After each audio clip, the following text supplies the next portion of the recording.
আজকের ভিডিওতে তৈরি করব সরস্বতী পুজো স্পেশাল একটা বিনা দিয়ে সেট। আর এটাকে পুরোটাই কিন্তু আমি ক্লে দিয়ে তৈরি করব। এখানে ফেভিক্রিলের মোল্ডেড ক্লে নিয়ে নিয়েছি আর এখানে কিছুটা ডো তৈরি করে নিয়ে তারপর কিন্তু আমি বিনাটা তৈরি করছি। বিনা তৈরির জন্য কিছুটা ক্লে নিয়ে প্রথমে ওপরের দিকটাকে একটু সরু করে বেলে নিলাম আর বাকি অংশটুকু চেপে এভাবে গোল করে দিলাম। আর এখানে বিনাটা কিভাবে তৈরি করছি আপনারা দেখলেই বুঝতে পারবেন। এখানে কিন্তু আমি ক্লেটাকে সমান পরিমাণে মেখে নিয়েছি, মানে হার্ডনার আর রেজিনটাকে সমান পরিমাণে নিয়ে তারপর কিন্তু ক্লেটা তৈরি করেছি। তো এখানে সরু অংশটাকে নিচের দিকে এভাবে কার্ভ করে দিলাম, কিন্তু এটাকে আমি পরে ওপরের দিকে কার্ভ করে দেবো, যেহেতু এর পিঠের দিকটাতে আমি গোল করে এরকম একটুখানি ক্লে বসিয়ে তার উপর ডিজাইন করব।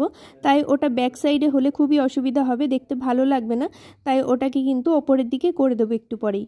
তো বিনার যে নিচের দিকটা আছে গোল টাইপের, সেই জায়গাটা এবার তৈরি করে নিচ্ছি।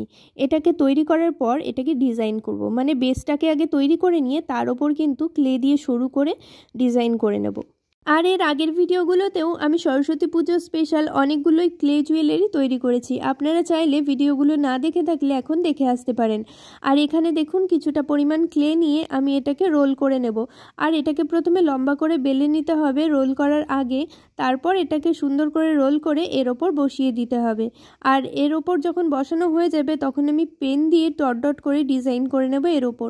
তারপর এটা যখন শুকিয়ে যাবে তখন এটাকে তুলে নিয়ে বিনার যে চ্যাপটা জায়গা আছে ওই চ্যাপটা অংশটার ওপর বসিয়ে দেবো। এটা কিন্তু বিনার ব্যাক সাইড হবে, মানে বিনাটাকে যদি আমি সোজা করে বসাই তাহলে এটা কিন্তু নিচের দিকে থাকবে। তবুও ডিজাইন করলাম তাহলে দেখতে ভালো লাগবে।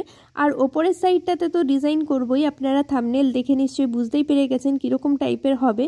তো এখানে দেখুন আমি ডিজাইন করার জন্য রোল করে যে ক্লেগুলো নিয়েছি সেগুলো সব বসিয়ে দিয়েছি আর এর ওপর কিন্তু আমি পেন দিয়ে ডট ডট করে দেবো। আপনারা কিন্তু এরকম সিম্পল রাখতে পারেন, তাহলেও কিন্তু দেখতে বেশ ভালো লাগবে। আর এটাকে দেখুন আমি ওপরের দিকে করে দিয়েছি, নয়তো এটা ঠিকঠাকভাবে সেট হবে না। তো এটাকে তুলে দেখুন এর ওপর বসিয়ে দিলাম। এবার দেখুন কতটা সুন্দর লাগছে বিনাটা। বিনাটাকে কিন্তু আপনারা এইভাবেও ব্যবহার করতে পারেন, তাহলেও কিন্তু সুন্দর লাগবে দেখতে। মানে একটা হাঁস তৈরি করে যদি হাঁসের সাইডে এরকম কোনো বিনা আপনারা তৈরি করে বসিয়ে দেন তাহলেও কিন্তু জুয়েলারি সেটটা খুব সুন্দর লাগবে দেখতে। আর এইভাবে এবার আমি ডট ডট করে দিচ্ছি। আর এগুলো না করলেই হয়তো আরও বেশি ভালো লাগতো দেখতে আমার মনে হচ্ছিল। যাই হোক, এটা করা হয়ে গেছে। তো এভাবে পুরোটা ডিজাইন করে নিয়েছি আর এটা শুকিয়েও গেছে। এবার আমি একটা বেস তৈরি করব। সেই বেসের ওপর এই ক্লের যে বিনাটা তৈরি করেছি এটাকে বসাবো। তার আগে বিনার ওপরের দিকের যে ডিজাইনটা সেটা তৈরি করতে হবে। বিনার যে ওপরের পার্টটা আছে ওটা একটুখানি সরু হয়ে গেছে আর এখনও পুরোপুরি শুকোয়নি, তাই একটুখানি নিচের দিকে ঝুঁকে যাচ্ছে। তো ওই জায়গাটা একটু ঠিক করার জন্যে নিচে কিছু একটা আমি সাপোর্ট দিয়ে নেব। আপনারাও যখন তৈরি করবেন তখন এখানে কিছু সাপোর্ট দিয়ে তারপর কিন্তু বিনাটা তৈরি করবেন, না হলে বিনাটা কিন্তু বেঁকা তৈরি হবে। তো এর সাইড থেকে আমি একটুখানি বর্ডার দিয়ে দিলাম ক্লেটাকে এভাবে সরু করে বেলে নিয়ে। তারপর কিন্তু ওপরের পার্টটা তৈরি করব। তো ওপরের পার্টটা তৈরি করার জন্য কিছুটা ক্লে এভাবে একদম সরু করে বেলে নিয়ে তারপর এগুলোকে পরপর ওপরের পার্টটাতে বসিয়ে দেব। আর এরপর কিন্তু আমি সুতো দিয়ে বিনার যে তার হয় সেই তারটা তৈরি করব। প্রথমে ভেবেছিলাম শুধু এই বিনাটার ওপরেই জুয়েলারিটা তৈরি করব, কিন্তু পরে দেখলাম বিনাটা এত সুন্দর হয়েছে শুধু এটার ওপরে করলে হয়তো অতটা ভালো ফুটবে না। তাই পরে কিন্তু এটাকে আমি একটা বেস তৈরি করে তার সাথে তৈরি করেছি। ওপরের পার্টটাকে একটুখানি ডিজাইন করার জন্য দেখুন একই রকমভাবে ক্লেটাকে শুরু করে বেলে নিয়ে আমি কিন্তু ডিজাইনগুলো করে নিয়েছি রোল করে, তারপর ওপরের দিকে বসিয়ে দিয়েছি। আর এর সাইডেও একটা কিছু একটা থাকে, তো সেটাকে আমি তৈরি করে এর ওপর বসিয়ে দিলাম আর এর ওপর একটা ছোট্ট ক্লে দিয়ে গোল বসিয়ে দিলাম। তো এখানে নিচে দেখতে পাচ্ছেন আমি একটা কাঠের তুলি দিয়ে কিন্তু সাপোর্ট দিয়ে নিয়েছি। আপনারাও এরকম করবেন, না হলে এই অংশটা কিন্তু নিচের দিকে ঝুঁকে যাবে, তখন দেখতে ভালো লাগবে না। এবার আমি বিনা তার তৈরি করার জন্য এখানে দেখুন খয়েরি কালারের সুতো নিয়ে নিয়েছি আর এটাকে আমি ওপর থেকে নিচের দিকে সেট করব। আর ওপরের দিকটা সেট করার জন্যে এখানে একটা পলাশ ফুলের ব্যবহার করব আমি। পলাশ ফুলটা দিয়ে তার নিচে যদি আমি সুতোটা দিই তাহলে খুব ভালোভাবে টান টান করে থাকবে আর দেখতেও বাজে লাগবে না। তাই এখানে ছোট্ট করে একটা পলাশ ফুল তৈরি করে নিচ্ছি। আর আপনারা যারা বিনা তার তৈরি করবেন তারা অবশ্যই কিন্তু সেখানে কালো সুতোর ব্যবহার করবেন, তাহলে বেশি ভালো হবে। এখানে আমি খয়েরি কালারের সুতো নিয়ে পরে কালো করেছিলাম, কিন্তু পরে কালো করতে গেলে বিনার যে কালারটা সেখানে কালো রঙগুলো লেগে যাচ্ছিল, তো খুবই বাজে লাগছিল দেখতে। তাই আপনারা প্রথমেই কিন্তু কালো সুতো ব্যবহার করবেন। আর এখানে যে সুতোগুলো ব্যবহার করবেন সেইগুলোকে কিন্তু আপনারা চেষ্টা করবেন আঠা দিয়ে একটুখানি সোজাভাবে তৈরি করে নেওয়ার, নয়তো এগুলো লুজ হয়ে গেলে দেখতে ভালো ভালো লাগবে না। আর সবচেয়ে বেশি ভালো হয় যদি একদম সরু যে তার পাওয়া যায় সেই তারটাকে আপনারা কালার করে এখানে বসান, তাহলে খুবই ভালো হয়, দেখতে আরও বেশি সুন্দর লাগবে। তো এখানে আমি কিন্তু সুতোগুলো এইভাবেই সেট করছি, নিচের দিকে একটা ক্লে দিয়ে এভাবে চেপে দিচ্ছি, আর ওপরের দিকে আমি সুতোগুলোকে সেট করার জন্য এখানে একটা পলাশ ফুল তৈরি করেই রেখেছিলাম। তো আপনারা এখানে দেখলে বুঝতে পারবেন কিভাবে আমি পলাশ ফুলটা দিয়ে এটাকে বসাচ্ছি। যারা আমার চ্যানেলের ভিডিও নতুন দেখছেন তারা অবশ্যই কিন্তু চ্যানেলটাকে সাবস্ক্রাইব করে পাশে থাকা বেল আইকনটাকে অল করে দেবেন, তাহলে পরবর্তী ভিডিওর নোটিফিকেশন আপনাদের কাছে সহজেই পৌঁছে যাবে। আর পাশে থাকা বেল আইকনটা যদি অল না করেন তাহলে কিন্তু ভিডিও আপলোড হলেও আপনাদের কাছে নোটিফিকেশন পৌঁছবে না। তাই অবশ্যই কিন্তু সবাই বেল আইকনটা প্রেস করে দেবেন। আর এই ভিডিওটা ভালো লাগলে প্লিজ একটা লাইক করে দেবেন, আর অবশ্যই কমেন্ট বক্সে জানাবেন পরবর্তী ভিডিওতে কি দেখতে চান আর এই ভিডিওটা কীরকম লাগলো। এখানে দেখতেই পাচ্ছেন গোল গোল করে 3টে আমি ক্লে এর ওপর বসিয়ে দিলাম আঠা দিয়ে, আর এখানে এবার একটুখানি ডিজাইন করে নেব। আর এছাড়াও বিনার ব্যাক সাইডে যেরকম আমি ক্লেটাকে সরু করে বেলে নিয়ে রোল করে ডিজাইন করেছিলাম, সেরকম সেম কয়েকটা ডিজাইন তৈরি করে বিনাটার নিচের দিকে আমি সাজিয়ে বসিয়ে দেব। এই জুয়েলারিটা যদি কেউ অর্ডার করতে চান অবশ্যই আমার ফেসবুক পেজ বং ক্রাফটার 6-এ গিয়ে মেসেজ করবেন, আর সেখান থেকে আমি আপনাদেরকে সমস্ত ডিটেলস বলে দেব কিভাবে আপনাদের অর্ডারটা কনফার্ম হবে আর কিভাবে জুয়েলারিটা শিপিং হবে, সমস্ত ডিটেলস আপনাদেরকে বলে দেব। তারপর আপনারা অর্ডার করে নিতে পারেন এই জুয়েলারিগুলো। আর এগুলো কিন্তু আমার পেজে খুবই রিজনেবল প্রাইসে আপনারা পেয়ে যাবেন। তো এখানে দেখতেই পাচ্ছেন প্রত্যেকটা জিনিস কিন্তু আমার ডিজাইন করা হয়ে গেছে। এরপর এটাকে শুকিয়ে নিয়েছি, শুকিয়ে নেওয়ার পর এটাকে ভেবেছিলাম আমি শুধু সিঙ্গেল একটা বিনা দিয়েই জুয়েলারি তৈরি করব, কিন্তু এটাকে বেস দিয়ে তৈরি করার খুব ইচ্ছে হলো, তাই প্রথমে কিছুটা ক্লে নিয়ে বেসটাকে তৈরি করে নিচ্ছি। বেসটাকে একটুখানি লম্বাটে টাইপের রাখার চেষ্টা করব। আর আগের বারও আমি এরকমই একটা বেস তৈরি করেছিলাম একটা জুয়েলারির ক্ষেত্রে, আর বেসটাকে তুলতে গিয়ে ভেঙে গেছিলো, তাই এবারে খুব সাবধানে বেশি করে পাউডার দিয়ে বেসটাকে বসিয়েছি যাতে তুলতে কোনো অসুবিধা না হয়। আর এখানে কিন্তু আমি বেসটাকে একটুখানি মোটা রেখেছি যাতে তুলতে গিয়ে ভেঙে না যায়।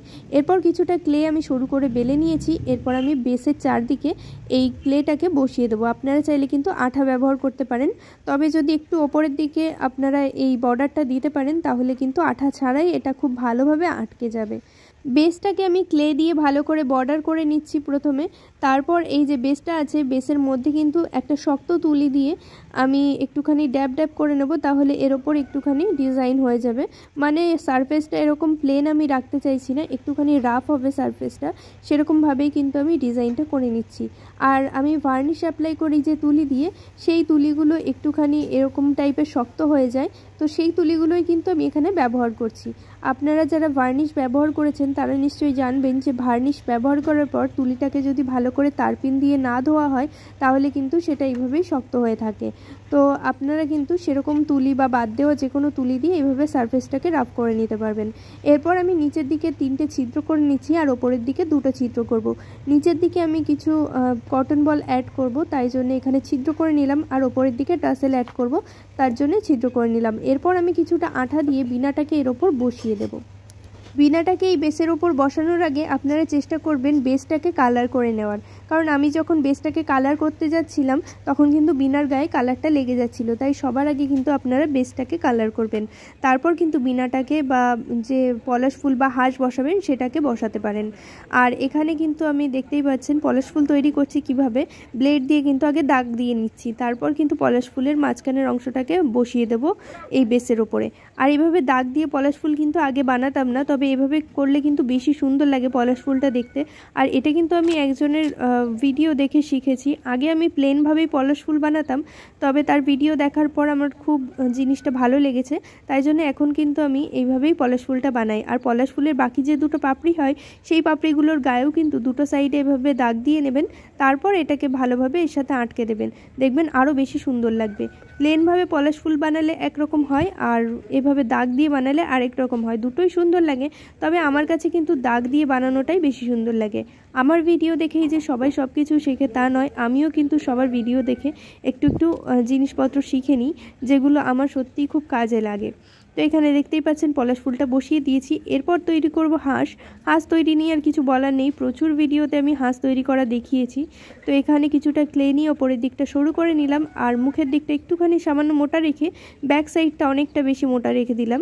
এরপর আমি হাঁসটাকে বসিয়ে দেবো আর মাথাটাকে একটুখানি চ্যাপটা করে নেব, তাহলেই কিন্তু হাঁসের শেপটা চলে আসবে। দেখুন কত সুন্দর হয়েছে হাঁসটা। তো এরপর আমি একটা চোখ তৈরি করে নেব, আর ঠোঁটটার ওই জায়গাটা তৈরি করার জন্যে এখানে কিন্তু একটুখানি ব্লেড দিয়ে আমি দাগ দিয়ে নেব মুখের কাছটাতে। এখানে আর আমি এক্সট্রা করে হাঁসের গায়ে অন্য কিছু করছি না, জাস্ট একটুখানি যে ডানাগুলো হয় সেই ডানার জায়গাটাতে একটুখানি দাগ দিয়ে নিচ্ছি, এছাড়া পুরোটাই প্লেন রাখছি। তো এখানে দেখতে পেলেন হাঁসটা তৈরি হয়ে গেছে। এরপর আমি ইয়াররিংসের হাঁসটা তৈরি করব, আর এটা একটু অন্যরকমভাবে করব। এটাকে তৈরি করার জন্য দেখুন ব্যাক সাইডটা আমি পলাশ ফুলের মতো করে তৈরি করব, আর হাঁসের মাথাটা যেরকম হয় সেরকমই হবে, শুধু ব্যাক সাইডটা যেটা আছে সেটা কিন্তু পলাশ ফুলের মতো করে তৈরি হবে। একটা জিনিস অবাক লাগলো, এই ভিডিওটা যখন আমি শ্যুট করেছিলাম তারপরে যখন আমি ফেসবুকটা ঘাঁটছিলাম তখন দেখলাম যে আমি যেভাবে হাঁসটা তৈরি করেছি এইভাবে অনেকেই তৈরি করেছে। তো এখন তারা হয়তো ভাবতে পারে আমি তাদের দেখে কপি করেছি, কিন্তু এরকম কিছুই না। সত্যি কথা বলতে এটা আমি নিজের মাথা থেকে বার করেছিলাম, আর পরে যখন একটুখানি ফেসবুক ঘাঁটছিলাম, এডিটও তখন আমি করে পারিনি, সবে শ্যুট করেছি ভিডিওটা, তখন দেখলাম অনেকেই কিন্তু এরকম সেম জিনিসটা তৈরি করেছে, হয়তো কালারটা অন্য বা একটুখানি অন্যরকম শেপে, বাট চিন্তাভাবনাটা কিন্তু একই রকমের। তো এটা দেখে হয়তো অনেকেই ভাবতে পারে যে আমি তাদের দেখে কপি করেছি, কিন্তু একদমই না, এটা কিন্তু আমি নিজে থেকে ভেবে করেছি, হয়তো ভাবনা চিন্তাটা একই রকম হয়ে গেছে। তো অনেকেই আমি কিন্তু সোশ্যাল মিডিয়ায় এরকম বলতে দেখেছি যে আমারটা দেখে কপি করেছে, কেন করবে বা কিছু, কিন্তু আমার মনে হয় প্রতিনিয়ত কিন্তু আমরা কারুর না কারুর দেখে কিছু না কিছু কপি করে থাকি। রাস্তা দিয়ে যাওয়ার সময় যদি কারুর একটা জামা ভালো লাগে সেক্ষেত্রেও কিন্তু আমরা ভাবি ওই জিনিসটা আমিও তৈরি করে পরবো। তো ব্যাপারটা সেরকম হতেই পারে, তাই বলে যে কেউ কিছু বানিয়েছে বলে সেটার মতো করে কিছু বানানো যাবে না, এটা আমি কখনোই বিশ্বাস করি না। আর আমরা একে অন্যের দেখে কিন্তু সবসময় শিখে থাকি। তো যাই হোক, এখানে হাঁসটা তৈরি করা হয়ে গেছে, আর ব্যাক সাইডটা আমি পলাশ ফুলের মতো যতটা পেরেছি করার চেষ্টা করেছি। তো এখানে টাসেল তৈরির জন্য কিছুটা সুতো নিয়ে নিয়েছি, এখানে আমার ইয়েলো কালারের সুতো অ্যাড করলে আরও বেশি ভালো লাগতো বলে মনে হয়েছে। তো যাই হোক, এখানে আমার কাছে ইয়েলো কালারের সুতো নেই, আজকে আমি সুতো আনতেও গিয়েছিলাম, কিন্তু সেখানে গিয়ে আমি ইয়েলো কালারটা বাদ দিয়ে বাকি সব সুতোই নিয়ে এসেছি। যাই হোক, এখানে আমি কটন বল ভরে নিচ্ছি সাদা আর নীলের কম্বিনেশনে, আর এখানে টাসেলের যে সুতোটা মানে ডলি সুতোটা সেটাকে আমি হোয়াইট আর স্কাই ব্লু আর ডিপ ব্লুটা ব্যবহার করেছি। তো এখানে যাই হোক দুটো সুতোর মধ্যে এভাবে কটন বল ভরে নিয়ে ব্যাক সাইডে এবার আমি একটা ছোট টাসেল তৈরি করে দেবো, তাহলেই কিন্তু জুয়েলারিটা তৈরি হয়ে যাবে। আর আরেকটা জিনিস আমি বলতে ভুলে গেছি, সেটা হলো লক সিস্টেমটা করা হয়নি। তো আপনারা যারা তৈরি করবেন টাসেলটা, মানে এই ছোটো টাসেলটা যখন সুতো দিয়ে বেঁধে তৈরি করবেন তার আগে দুটো দড়ির মধ্যেই কিন্তু একটা কটন বল ভরে নেবেন, তাহলে লক সিস্টেমটা তৈরি হয়ে যাবে। আর এখানে ইয়াররিংসের পেছনে স্টারটা লাগিয়ে দিলেই কমপ্লিট হয়ে যাবে। আজকের ভিডিওটা ভালো লাগলে লাইক করে দেবে।